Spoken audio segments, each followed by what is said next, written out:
Now we are lab Pradeep Kumar. हम लोग CGL Jharkhand CGL के तैयारी का फिजिक्स के दूसरी कड़ी में आज हम लोग सदिश और अदिश के बारे में पढ़ेंगे। जो सीजीएल में 20 नंबर का आने वाले क्वेश्चन साइंस से हैं, इनमें से आज हम लोग सदिश और अदिश के बारे में पढ़ेंगे। अगर मेरा टॉपिक अच्छा लगे तो लाइक कीजिए, सब्सक्राइब कीजिए और अपने दोस्तों को शेयर करें। प्यारे दोस्तों, अदिश उन राशि को कहते हैं जिनमें सिर्फ परिमाण रहता है, मतलब सिर्फ परिमाण, जैसे चाल, दूरी, तापमान, घनत्व, समय, विद्युत धारा। सदिश उस राशि कहते हैं जिसमें परिमाण और दिशा दोनों होता है, जैसे बल, वेग, विस्थापन, त्वरण, अघूर्ण इत्यादि। हम लोग जैसे सीजल में जो पूछे जाने वाले क्वेश्चन हैं साइंस का, जो अधिकतर एग्जामों में पूछे गए हैं, वही टॉपिक को हम लोग पढ़ा रहे हैं, जिससे आप लोगों को अधिक से अधिक फायदा हो। तो सदिश और अदिश से एक क्वेश्चन पूछा जाता है कि इनमें से सदिश को राशि कौन है, इनमें से अदिश कौन है। तो आप लोगों को याद रखना है, जिसमें सिर्फ परिमाण होता है उसको अदिश कहते हैं, जैसे चाल, दूरी, तापमान, घनत्व, समय, विद्युत धारा। सदिश उन राशियों को कहते हैं जिसमें परिमाण और दिशा दोनों होता है, जैसे बल, वेग, विस्थापन, त्वरण, आघूर्ण इत्यादि। दूरी के मात्रक हम लोग देखते हैं, एंगस्ट्रम होता है, फर्मी होता है, प्रकाश वर्ष होता है, पार्सेक होता है।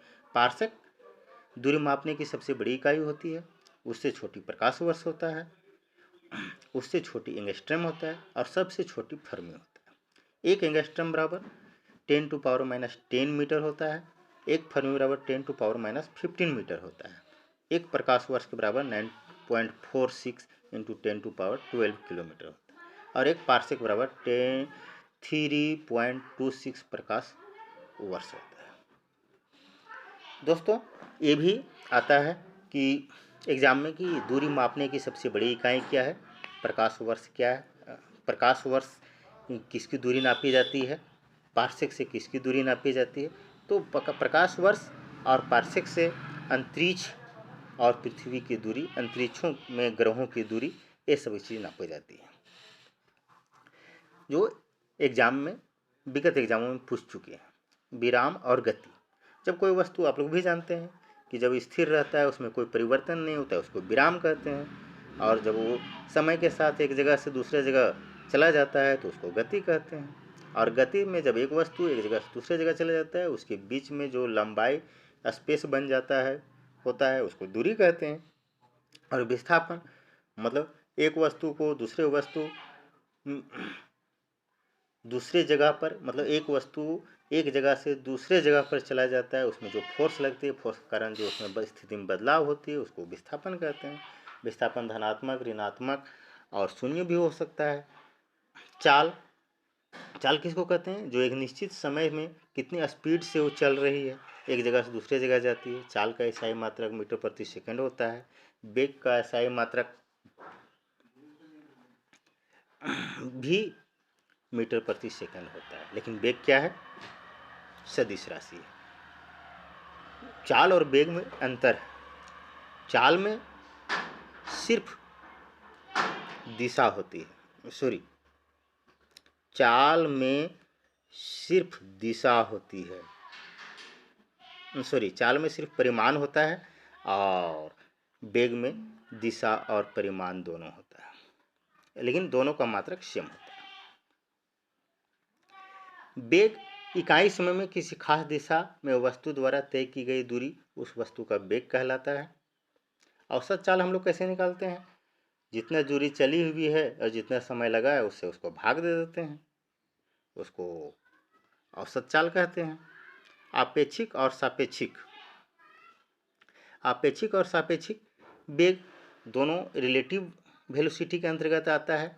एक वस्तु अपेक्षिक या सापेक्षिक वेग, एक वस्तु को अपनी अपेक्षा दूसरी वस्तु जिस वेग से चलती हुई प्रतीत होती है, वही वेग पहली की अपेक्षा दूसरी वस्तु का सापेक्ष वेग होता है।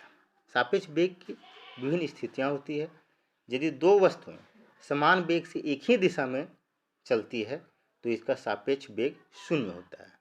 ये क्वेश्चन भी कई बार पूछा गया है आपका। यदि दो वस्तुएं एक दूसरे के विपरीत दिशा में गतिशील होती है तो सापेक्ष वेग दोनों वस्तुओं के योग के बराबर होता है। दोनों वस्तुओं के योग के बराबर होता है। और यदि दो वस्तुएं विभिन्न वेगों से एक ही दिशा में चलती है, गतिमान होती है, तो उनके सापेक्ष वेग दोनों के वेगों का अंतर होता है। दोस्तों, आज हम लोग इतने ही पढ़ेंगे। हम लोग थोड़ा थोड़ा करके फिजिक्स इसलिए पढ़ रहे हैं क्योंकि जितने एक टॉपिक हैं ताकि आप लोगों को याद रह सके। लंबी क्लासेस अभी हम लोग चालू नहीं करेंगे क्योंकि सीजीएल का एग्ज़ाम जून जुलाई के बाद ही होने वाला है। ठीक, थैंक यू दोस्तों। ओके।